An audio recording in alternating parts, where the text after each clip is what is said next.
Hey, so in this series, I am answering your questions. And today's question is, how can I improve my reading skills? And this is a great question because there are so many benefits to reading. Reading helps a lot with your English. It helps with your overall comprehension.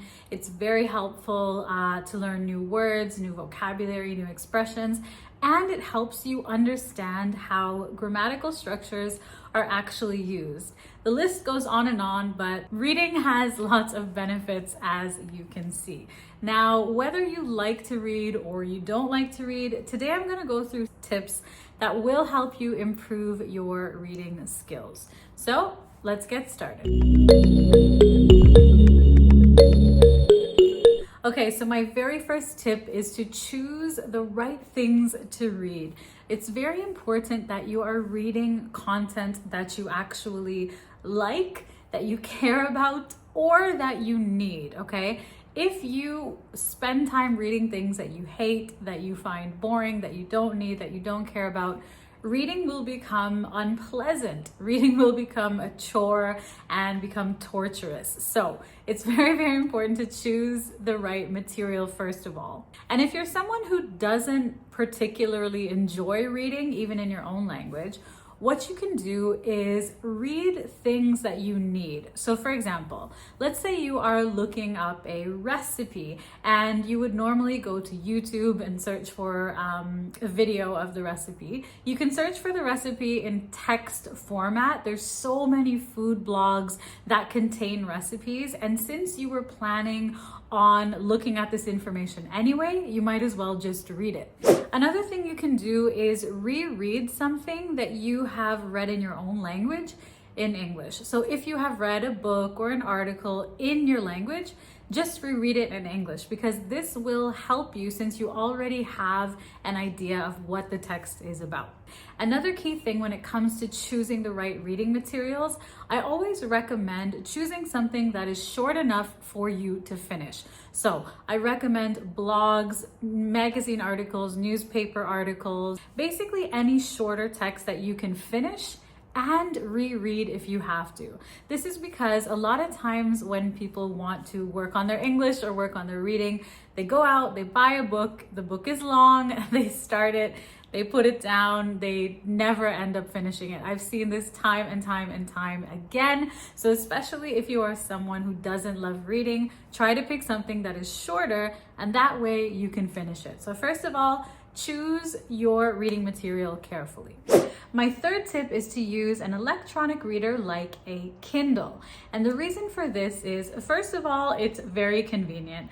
Secondly, you can highlight things and you can look up words on the spot. So not only is it convenient, of course, but it also helps you to look up words on the spot and to highlight things that you want to come back to or read again later. So using an electronic reader is really great for reading ebooks.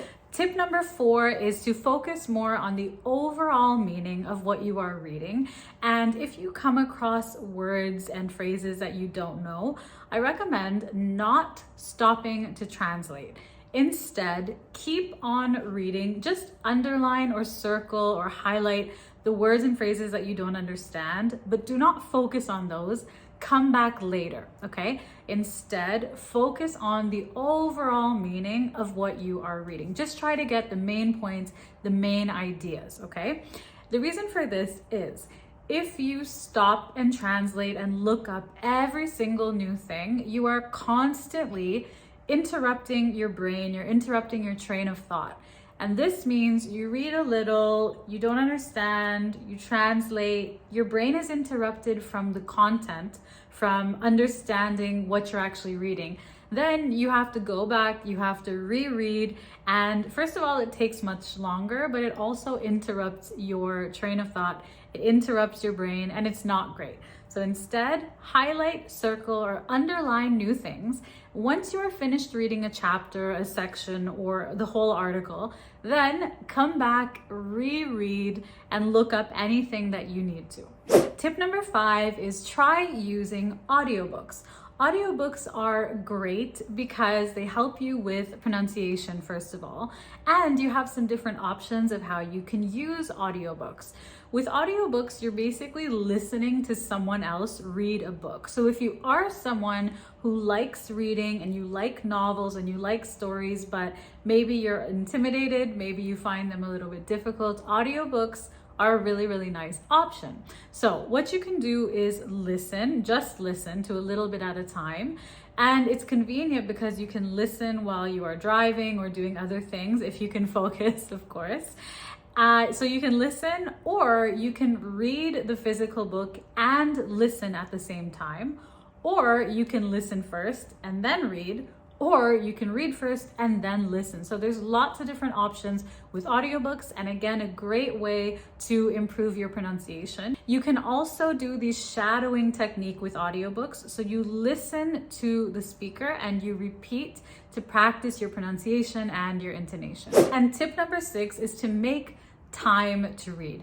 Set aside time for yourself every single day, whether it's 10 minutes, 15 minutes, 30 minutes, 20 minutes, whatever fits your schedule, but make time. Set aside, schedule time for this when you are not distracted. So silence your phone, get away from your kids, your family. Create an environment for yourself where you can just focus on what you are reading for a short time. So this could be during breakfast while you're having your coffee. Maybe you read the news for the day. It doesn't have to be anything crazy. The point is just that you devote time to read when you are not distracted by other things. It's already difficult enough to practice reading in another language, but when you are distracted by your phone, by your family, by other things, it makes it even more difficult. So set aside time and make the situation pleasant and enjoyable for yourself. So as I said, you can read something when you're having your morning tea or your morning coffee. You can go sit in a park and read on a bench. You can go to a cafe. You can have a glass of wine. Whatever is relaxing and helps you to sit there and focus on what you are reading, give that a try. My next tip is to choose something that is an appropriate level for you. So if you are reading something and you are getting stuck every few lines or every few words or every few seconds and you need to translate things or look things up, it means that the text is probably too hard for you. And there is something called graded readers, and these are basically the same books or stories or texts written at different levels. And these are designed specifically for language learners. So that is one option for you. If something is too hard, you can try something that's a little bit simpler, okay? The reason that it's important to choose the right level is because when something is really, really hard and you are not making progress, you become frustrated, you become demotivated, and you just stop altogether. I've had a lot of students ask me, is it a good idea to read children's books in English, or can I just read children's books? So my take on this is that children's books are not ideal for adult English learners unless you actually have children and you're reading with your children. There's a few reasons for this.